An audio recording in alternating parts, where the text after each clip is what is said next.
arranquemos por el tema de los cortes, ¿no?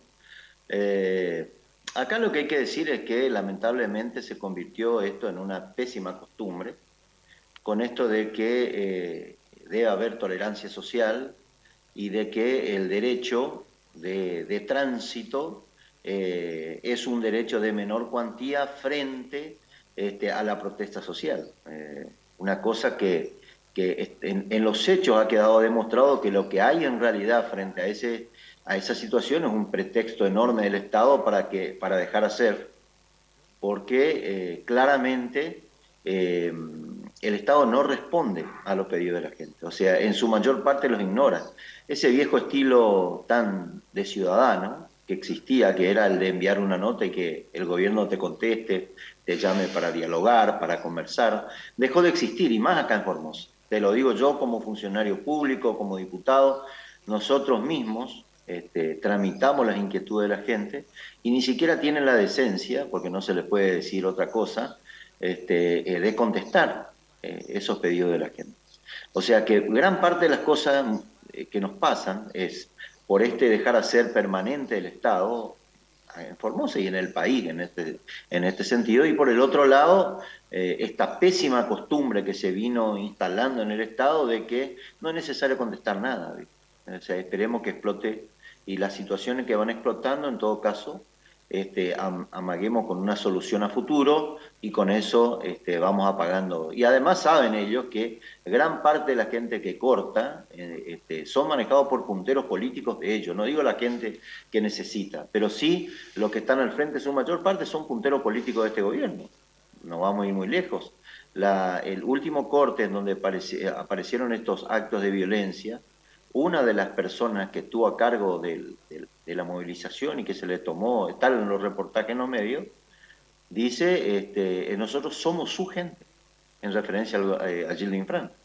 Vale decir que esto es consecuencia del dejar hacer permanente de parte del gobierno. Respecto al tema del dibujo que ha publicado el INDEC y que el gobierno provincial se apropió, yo creo que es un error grave de parte de Gildo Infran apropiarse de esta información equivocada totalmente. Sus propios técnicos que están en la Dirección de Estadística y Censo de la provincia, yo creo que si obraran de buena fe, no le aconsejarían al gobierno de la provincia decir, está perfecto, bajamos, no sé, 15 puntos, 20 puntos, bajamos la pobreza. Eso es imposible, absolutamente imposible. Ojalá la Argentina pudiera bajar en 4 años de gestión, pudiera bajar, no sé, 8 puntos, 7 puntos el nivel de pobreza.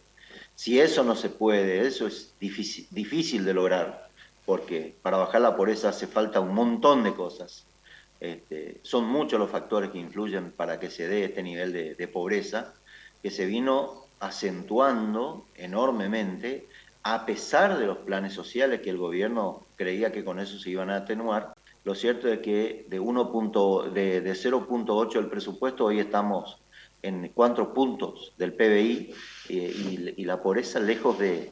Esto pasó desde el 2007 para acá, ¿eh? No, triplicamos, cuadruplicamos la inversión del Estado en planes sociales y no. Al contrario, lejos de bajar, la tasa de pobreza subió. De modo tal de que esto seguramente, porque todo el país vio lo que pasó con esto del porcentaje de pobres, algo parecido a lo que ya pasó en Corrientes también hubo un desfasaje así en donde al gobierno se le dijo, miren, usted logró bajar 15 puntos la pobreza, y el gobierno tuvo que decir, no, para nada, acá la pobreza no se redujo, estamos allá por el orden del 40 como en todo el país. Bueno, esto es lo que debió hacer Gildo, reconocer de que ahí hay un error de lectura, de interpretación de datos o como fuera, o error en el campo de tarea, como que puede pasar, porque recordemos que los trabajos del INDEC, la famosa encuesta permanente de hogares, de información del cual se nutre, información y metodología que adopta el INDEC para establecer los índices de pobreza, bueno, el trabajo de campo lo hace la Dirección de Estadística Provincial de Formosa, de modo tal de que puede tratarse claramente de un error en el trabajo, puede tratarse de un error en la lectura, y bueno, y lo vamos a ver seguramente en las publicaciones posteriores de que esto, que supuestamente ocurrió en el primer semestre del 22 es claramente un error de cálculo. No creo que esté hecho de la mala fe, por lo menos por ahora. Veremos cómo se comportan los números en este segundo semestre del 22. Juan Carlos, eso es lo que digo. A ver, salió el señor Muracioli, que dice ser economista, salieron un montón de informadores del oficialismo y punteros políticos y diputados. Salió incluso Ramiro Fernández Patri diciendo, ¿y ahora qué va a decir la oposición? Que acá bajamos el 20%. Yo pregunto, el próximo semestre, cuando se corrija la información, Informosa suba 20 puntos, ¿qué va a decir Ramiro Fernández Patri? Claro, y eso es por no consultar, porque no cuesta nada. No cuesta nada consultar. Yo no estoy en el rubro, sin embargo, me tomé el trabajo de averiguar, de consultar.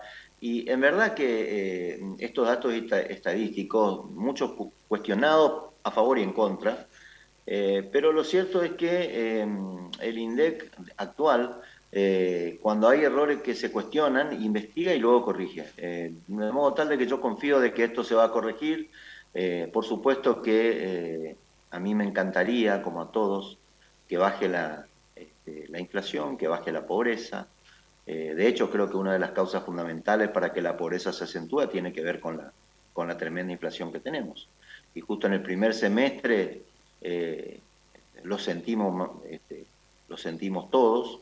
Incluso acá quedó absorbido, devorado o subsumido por la inflación reinante con los aumentos salariales, que derivó justamente en planteos que nosotros hicimos en la propia Cámara para que se aumente. Se logró, no lo que queríamos, pero se logró un poco y bueno, hay que seguir dando la lucha. Pero mienten, como en el caso Muracioli, lo escuché muchas veces, pero hubo dos grandes mentiras en los últimos tiempos.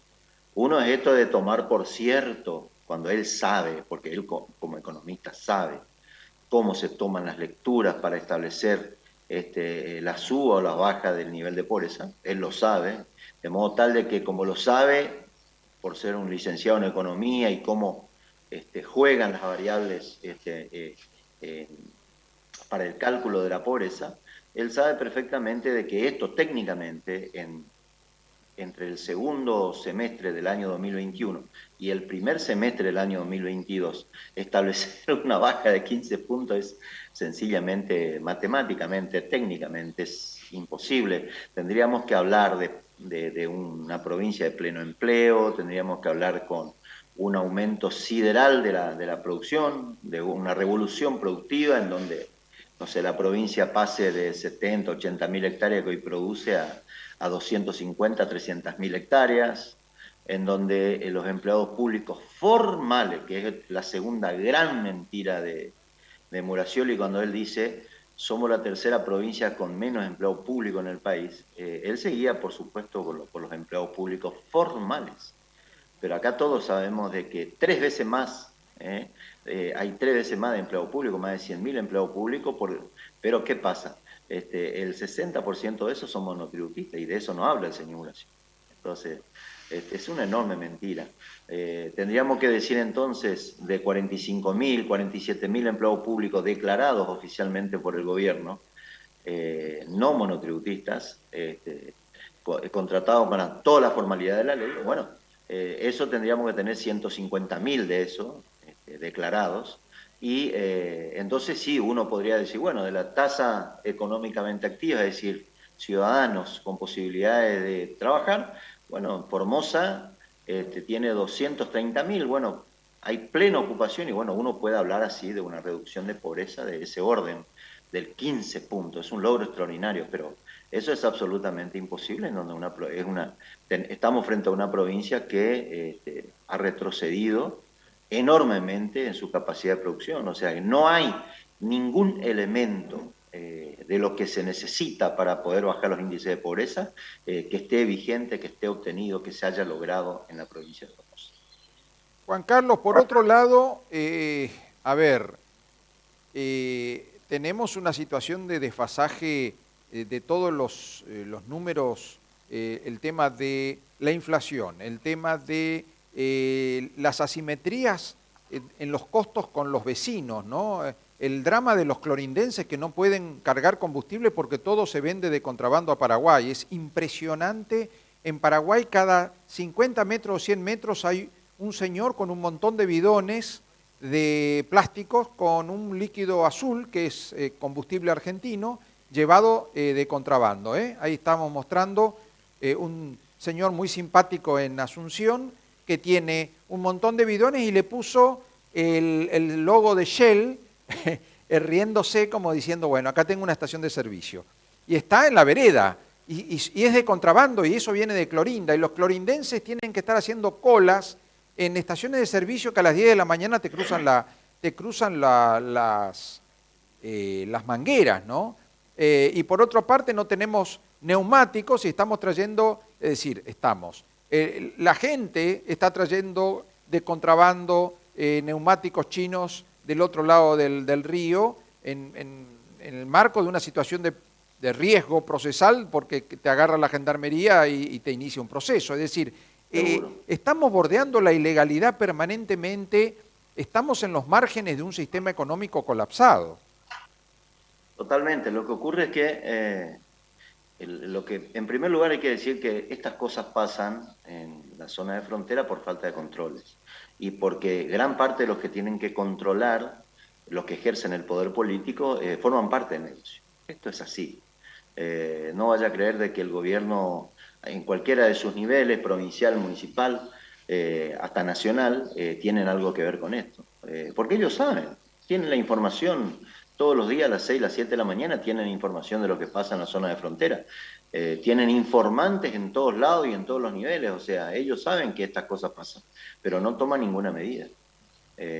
¿Y esto qué significa entonces? Que algún beneficio les trae esta situación tan desigual y que trae tanta angustia, tanta desesperanza en la gente. Un Estado que controla, un Estado que no deja pasar esta cosa, también tiene que ser un Estado que tiene que ofrecer determinadas medidas para poder salir de la situación.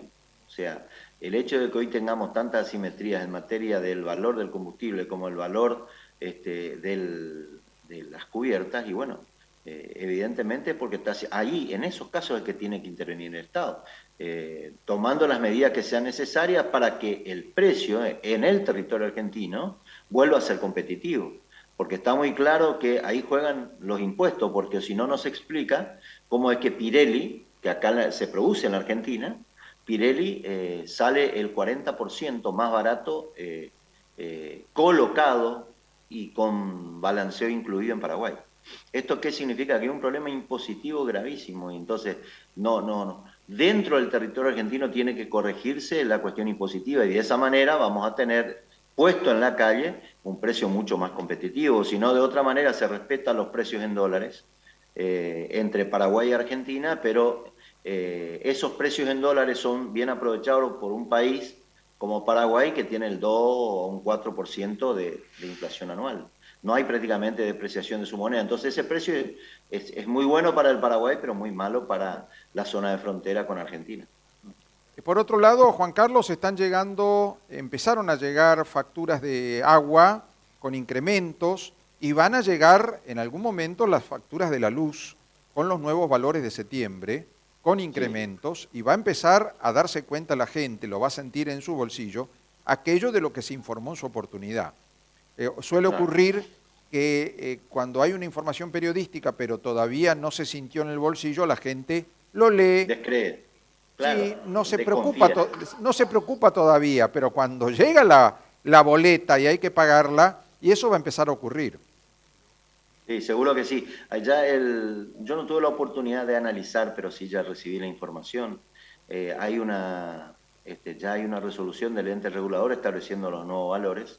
En el mismo boletín oficial que salió publicado, los famosos aportantes, jefe y subjefe de la policía al dinero de campaña del PJ, también salió publicado los nuevos valores del ente regulador, que estableció el ente regulador. Y vos sabés que lo que sí es importante que la gente sepa es que en octubre verdaderamente ahora en lo que es de octubre, si se va a facturar, le va a llegar a la gente los primeros días de noviembre, se va a sentir el precio total, digamos, del aumento. Y ahí va a sentir de que efectivamente el aumento es más que importante, y por ahí si alguno todavía no se inscribió en el subsidio, tienen que entrar en el sistema e inscribirse. Hay muchísimas provincias, entre ellas Formosa, donde todavía hay una porción de personas que no se inscribieron. Así que aprovecho este medio para decirle a la gente que haga la solicitud, que se inscriba, porque establecieron primero un vencimiento, después ese vencimiento, como se inscribió muy poca gente, por desinformación o por mala información, como acá en Formosa, donde aconsejaron no inscribirse, porque ya tenían los datos y después tuvieron que salir a decir que se inscriban. Aprovechar para decirle a la gente de que este aumento va a impactar significativamente y por la inflación, por el poco poder adquisitivo del salario, este rubro del pago de los servicios va a ser de agua y de energía eléctrica va a ser muy, muy, pero muy fuerte. Juan Carlos, por otro lado, pasó también medio desapercibido, pero es de una gravedad inusual, una gravedad realmente preocupante, el hecho de que fracasó el censo 2022. A ver, recordemos que el censo tenía dos partes, ¿no? O dos componentes. Uno era la carga digital, ¿no? Que la gente podía hacerlo por internet con todo el tiempo antes del día del censo mismo, y luego el censo presencial, ¿no? Donde Correcto. Los inspectores o los censistas iban a ir casa por casa y la casa donde esté el aviso de que se había hecho la carga digital, bueno, iban a simplemente a tomar nota del número de carga y iban a seguir. La mitad de los argentinos y la mitad de los formoseños se inscribió en forma digital y la otra mitad lo hizo cuando fueron visitados por los censistas. Ahora, aquellos que lo hicimos, y digo lo hicimos porque yo lo hice vía digital, aquellos que nos inscribimos por internet, ahora nos cuentan de que no hemos sido registrados o ha habido un enorme problema y no todos los datos han sido tomados por el sistema. Y como esto es estadística, es decir, no se puede reiterar realmente, porque habría que hacer otro censo prácticamente, nos encontramos que no tenemos datos válidos, es decir, no sé cómo va a salir el gobierno a explicar que fracasó el censo, nunca fracasó el censo. Yo le digo a mis oyentes que fui censista a los 20 años, en el censo 80, en la época del gobierno militar, y bueno, y nos daban la carpeta, y nos daban un lápiz, y casa por casa íbamos y hacíamos el censo, y el censo 80 se publicó y fue válido, y 10 años después se hizo el otro censo y fue válido, y ahora nos encontramos con este censo hipertecnificado, con tecnología, con internet, con un montón de cosas, y fracasa. Es terrorífico, y para Formosa es muy malo, porque nosotros tenemos que saber cuánta gente se fue de Formosa, dónde vive la gente de Formosa, porque nosotros sabemos, porque charlamos con la gente en el interior, de que mucha gente sobre todo jóvenes, se han ido del campo, de la zona rural, y mucha gente también se ha ido al sur, pero no sabemos cuánta porque no tenemos el censo, y ahora nos dicen que el censo fracasó. Es terrible. Terrible, y es una muy mala noticia. Las decisiones gubernamentales más importantes se toman sobre datos certeros, y estos datos certeros lo tienen que tomar justamente el censo. O sea, esa es la importancia de saber dónde uno está parado como Estado para saber qué hacer. La inversión, todo está orientado en un país medianamente serio con los datos que se obtienen del censo. Yo creo que el gobierno tiene que hacerse cargo de este enorme fracaso. O sea, estamos concluyendo septiembre y no hemos tenido ni un solo dato certero sobre qué es lo que pasó. Y además creo yo que tiene que haber responsables acá. O sea, el gobierno tiene que hacerse cargo. Si hay un ministro que estuvo a cargo, tienen que despedirlo. Si hay empresas que hayan sido contratados para el procesamiento y que no pudo hacerlo, porque finalmente el sistema que adquirieron no es el apropiado, tienen que tomar la medida pertinente para recuperar lo invertido el gobierno. Si tiene que adoptar todos los recaudos necesarios como para decirnos de que el gobierno tenía elementos para confiar en lo que se estaba haciendo, pero que resultó un fracaso y que tomó las medidas pertinentes y declara la invalidez de un censo. Sería una vergüenza, pero sería un dato más de la realidad, digamos, pero por lo menos yo lo que espero es que el gobierno después no termine diciéndonos una verdad a media respecto al censo. Yo espero realmente que se corrijan los errores, lo que fuera, pero que accedamos a los datos como corresponde. Yo espero realmente eso, porque esa es la importancia central. Me acordaba, yo tenía 9 años exactamente cuando se hizo ese censo, y decía censo 80, yo respondí. Claro. Había un Todo, lapicito, el logo era un lapicito que sonreía y te sí, pegaban sí, en sí, la sí, puerta de la casa el lapicito, yo sí, respondí. sí, Entonces vos ya sabés que yo sabías. respondí. Sí, qué hermoso recuerdo. Ojalá que todos volvamos a pasar por eso. Yo también, al igual que vos, hice mi censo por internet, pasaron por mi casa, tuvieron un minuto, porque viste que lo único que tenía que darle uno era el número. Claro. Así que le pasé el número del dato que te mandaban en tu correo, que hasta ahí estaba todo muy bien.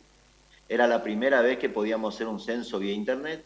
Así que yo espero realmente que se recuperen, si no pueden recuperar el dato, por lo menos recuperen las personas que respondieron, y entonces de esa manera que nos vuelvan a mandar el formulario y contestaremos, Claro.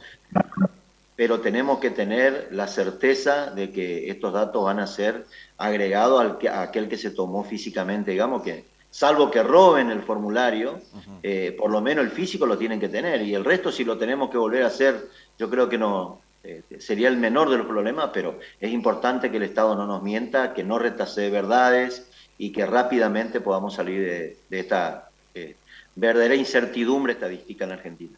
Claudio Persíngula, nuestro director técnico, encontró la oblea de Censo 80, yo respondí, acá Qué bueno, lo tenemos qué bueno, en pantalla en este momento, qué bueno. y es el lápiz porque era un lápiz, nos daban Sí, un sí, sí, lápiz sí, para sí. hacer el censo.